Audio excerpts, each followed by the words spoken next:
Hi everybody, it's Pam with Silver and Sparkles, and today I have what I think is going to be a pretty quick video showing you how to make some of these wonderful junk journal tags, dangles, not quite sure what to call them. I'll come up with something to title the video. They really are pretty, and I love the little faux brass key and the little bulb clip and all of that. And it's super simple, but I've gotten quite a few requests on some of my other social media channels to show the process and how I did this. So there's, I think the biggest thing is it's the papers. They're fabulous, right? And so, I have these and we're going to make a few together, but I also wanted to show you that even though these papers are fabulous, they are by Junk with Stuff, and it's a kit, and I'll make sure I link it below, of just ephemera tags, I think is what she calls it. I'll make sure I have the right name for you guys.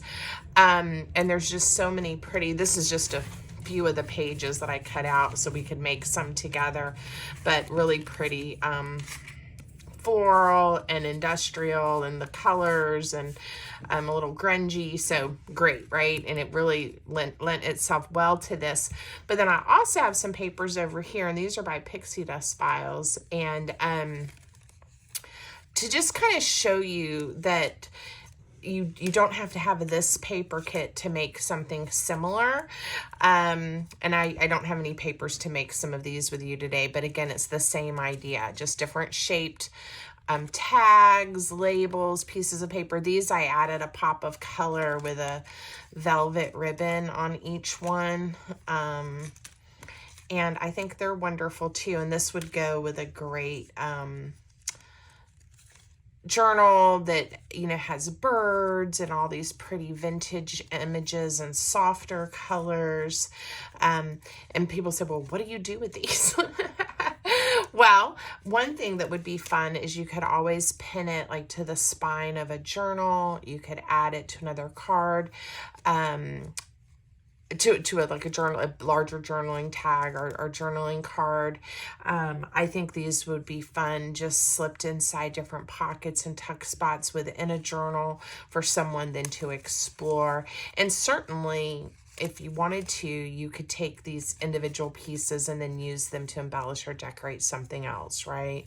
So it kind of gives the hint of that, you know, here's a nice little cluster surprise, with lots of different images on there in ephemera. This one had a pretty floral. So anyway, that was just with a different kind of paper that gives you a completely different look. But today we're going to make some of these. They've been super popular on my Instagram and Pinterest. And like I said, I've gotten lots of requests for, hey, how did you do that? You know, what's the process? So, I'm going to set those aside. So I went ahead and just cut some of the papers, from the kit out, and one thing that I think was also fun, I just had 3 from the original ones that I made out to show you guys, but I made them in all different sizes. So I kind of went through the kit and picked out some of the different tags. Look at those pretty puppies. So you can make little ones, you can make larger, you know, start with a larger tag and then layer, you know, some of the smaller pieces on top. You could just do a small cluster, right? So it really, whatever you're needing it for, whatever you think looks really good. As usual, I like to ink the edges. These are already kind of, like I said, grunged up a little bit for you. But I am using Distress ink and walnut stain and just going around the edges, getting the white, you know, the little bit of white off, since I printed on white cardstock, of course, and get kind of those edges off. I did print these on a, this is a 80-pound cardstock, I believe. So it is, I do think it helps to have some different shapes to make it look interesting. So I do have like some circles here. And I have some rectangular shaped little mini tags. The corners are rounded. And again, this is just how the kit came. So, you know, for me, it was just thinking, wow, these would look so precious clustered together like this. So I'm going to just get a few more. I like the shape of these too. A few more inked, and then we'll select some to group together. Now, you will need, if you want yours to look like mine, you will need some bulb clips like this. I get mine on Amazon, and I will have a link in the description for you to my Amazon storefront.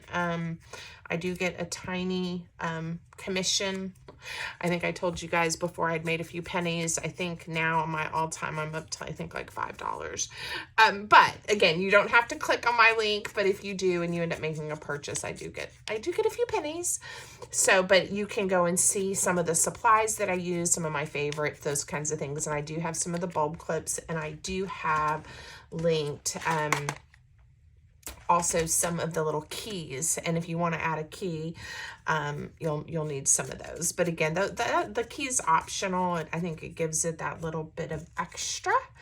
And a lot of people say, oh my goodness, I love those little brass keys. So if you want some of those, there'll be a link there so you can see where I got mine at.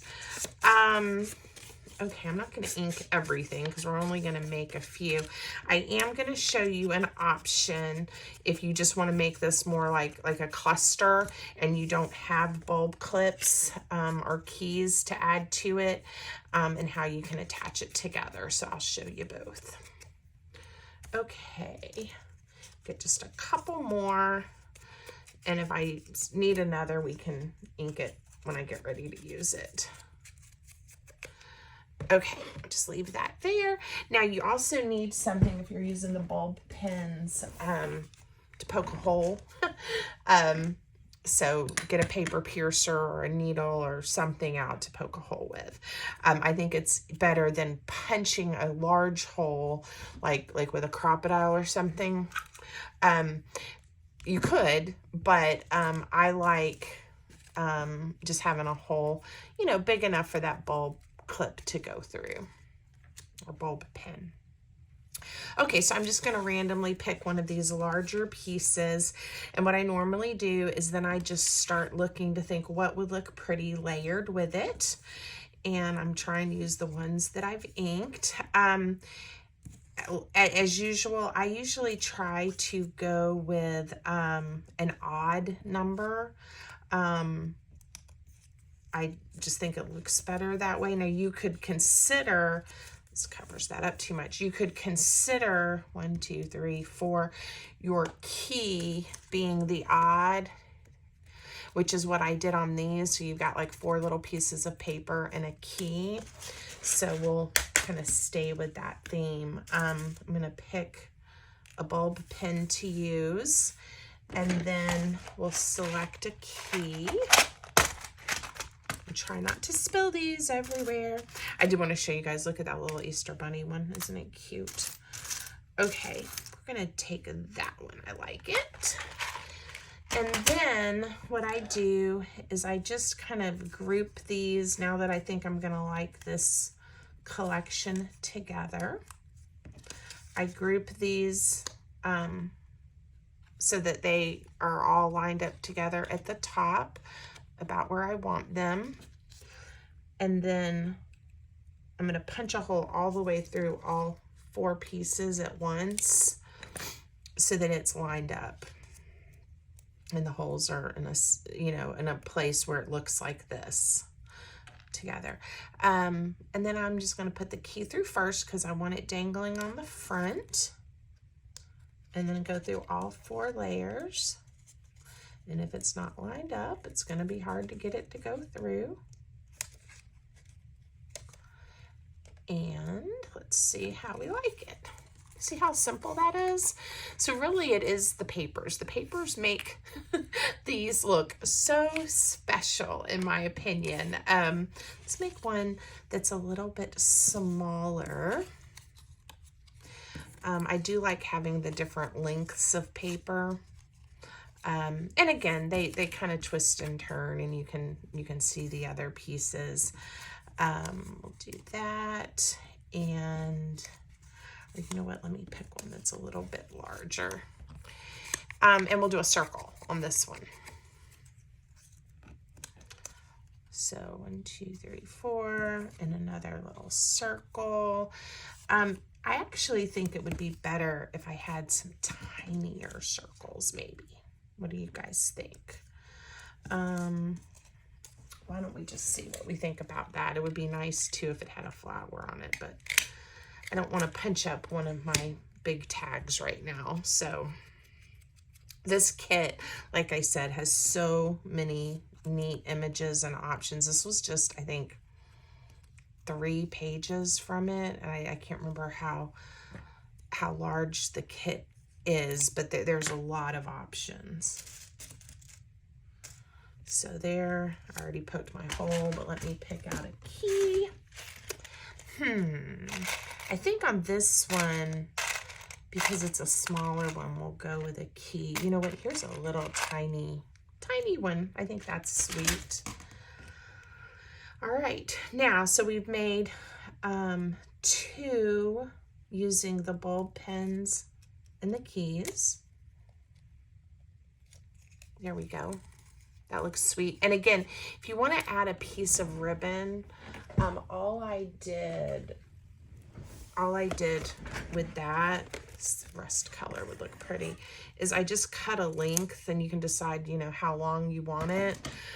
But the bulb pen, here, we'll add it to this one. I just decide, you know, where in the layers I want it to be. I would obviously usually do it before I pinned it all together. Let's put it behind this piece. And all I did was just stick it through. And then you have that little extra color. These are so full of color. I didn't do that on the originals. And you can have it longer, you can have it shorter. I'm gonna cut this one just a little bit shorter. I like that. You know, I don't know that it really even needed the splash of color. These others that I shared with you, I thought it added a little something. So again, all personal preference. I'm gonna close these so we don't end up spilling them. All right, now let me show you, if you don't have the bulb pens and keys, but you have some different papers and you wanna cluster them together. I've actually got 2 ideas to show you. So one would be, again, to pull your pieces together that you want to use.